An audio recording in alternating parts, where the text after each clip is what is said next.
శ్రీ గురు రాఘవేంద్రాయ నమః. బృందావన నిర్మాణం బృందావన నిర్మాణం ఎలా జరిగిందో తెలుసుకుందాం. మంచాల గ్రామంలో తుంగభద్ర నదీ తీరంలో నిర్మించిన మఠంలో శ్రీ రాఘవేంద్ర స్వామి వారు ప్రశాంతంగా మూలరాముని పూజలలో తరిస్తూ ఉన్నాడటండి ఆయన. చూసారా? ఎక్కడ? మంచాల అనే గ్రామంలో ఆ, ఈ తుంగభద్ర నది ఒడ్డున ఉంటుందండి ఇది.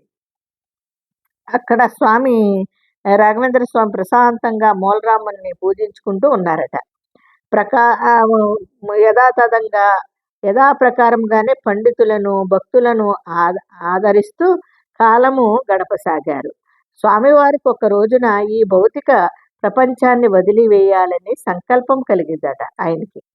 కబురు పంపి దివాన్ వెంకన్నను రప్పించారటండి. రంపించి తాను సమాధి స్థితిని పొందడానికి తగిన బృందావనాన్ని నిర్మించవలసిందిగా ఆజ్ఞాపించారట. త్రేతాయుగంలో తాను ప్రహ్లాదుడిగా ఉన్నప్పుడు యజ్ఞము చేసిన స్థలాన్ని వెంకన్నకు చూపి అచ్చటనే బృందావనము నిర్మాణము కొనసాగేటట్లు చూడవలసిందిగా చెప్పారటండి. అదే వెంకన్నని ఒక బాలుడి దగ్గరికి వెళ్ళడము, అతనికి మళ్ళీ ఒక రాజు దగ్గర పనిచేస్తాము, ఇవన్నీ ఉన్నాయి కదా. ఆ బాలుడిని పిలిపించుకున్నారటండి.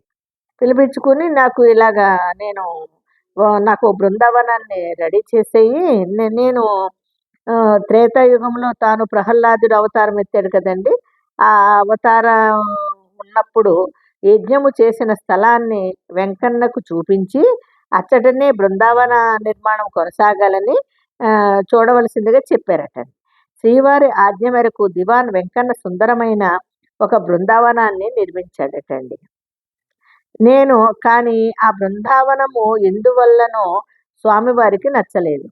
అతను నిర్మించిన బృందావనం స్వామివారికి నచ్చలేదటండి. రాఘవేంద్ర స్వామి వెంకన్న నీడుకొని తుంగభద్ర నదీ తీరన్న కొంత దూరము తీసుకుపోయారు.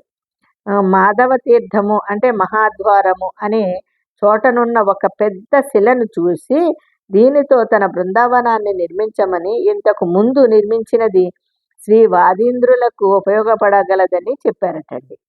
నువ్వు నిర్మించింది ఇంతకుముందు నిర్మించావు కదా, అది నాకు నచ్చలేదు కాబట్టి అది శ్రీ వాదీంద్రులకు పడుతుంది అని చెప్పారటండి. తనకు మాత్రము ఇక్కడ మాధవ తీర్థము అంటే మహాద్వారం అంటారంట అనే చోటనున్న ఒక పెద్ద శిలను చూపించి, ఆ రాయిని చూపించి దీంతోనే నాకు చెయ్యాలి అంటారటండి ఆయన బృందావనాన్ని.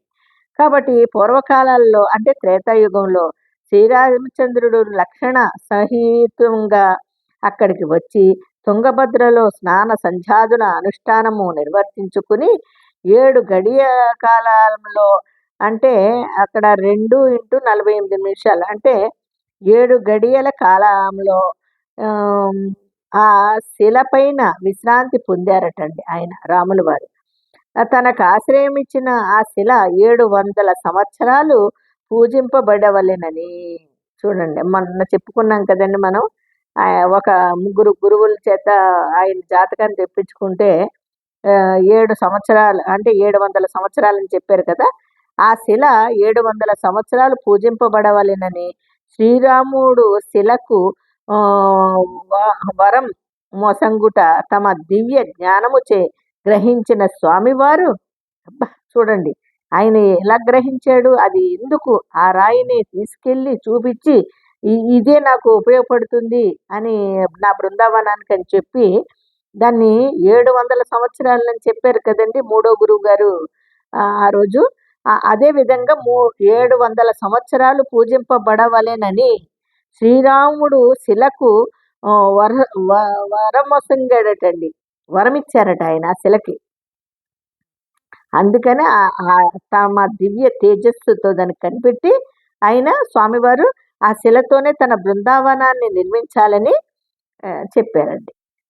అయితే స్వామివారి ఆదేశం మేరకు వెంకన్న ఆ మహత్తర శిలను తెప్పించి పొగలగొట్టించి చక్కని బృందావనాన్ని నిర్మాణం చేశాడండి. చివరికి మిగిలిన రాళ్లతో ఆంజనేయ విగ్రహం చేయించాడు. మిగిలిన రాయి ఉంటుంది కదా, అందులో ఆ రాయితోనేమో ఆంజనేయ స్వామి విగ్రహాన్ని. స్వామివారి బృందావన ప్రవేశానికి కావలసిన 700 సాలగ్రామములను ఇతర సామాగ్రిని సేకరించారండి. రాఘవేంద్ర స్వామి దగ్గర శాలిగ్రామాలు ఉంటాయండి. రాఘవేంద్ర యతివర్యులు బృందావన ప్రవేశము చేయబోతున్నారని తెలిసి మఠములోని వారంతా దుఃఖసాగరంలో మునిగిపోయారటండి. వెంకన్న దుఃఖము వర్ణనాతీతమైనది. గురుదేవులు వెంకన్నకు ముక్తి రహస్యాన్ని బోధించారు, స్వస్థపరిచారు. మిగిలిన వారికి తగిన విధముగా వేదాంత బోధన ద్వారా సేద తీర్చారు. తమ ప్రధాన శిష్యుడైన అప్పణాచార్యుల వారు రాక పూర్వమే బృందావన ప్రవేశానికి ముహూర్తము నిర్ణయించారు. తమ పూర్వాశ్రమంలోని అన్నగారగు గురురాయల పుత్రుడైన వెంకన్నని మఠానికి పిలిపించాడు. యోగ్యుడైన అతనిని తమ తరువాత మఠ నిర్వహణకు వారసునిగా సంకల్పించి అతని సన్యాస దీక్షకు సర్వము సిద్ధము చేయించారండి రాఘవేంద్రుల వారు. ఎలాగంటే ఆయన బృందావనాన్ని ఏర్పాటు చేసుకున్నారు. మరి సజీవ దహనంగా అదే సజీవంగా ఆయన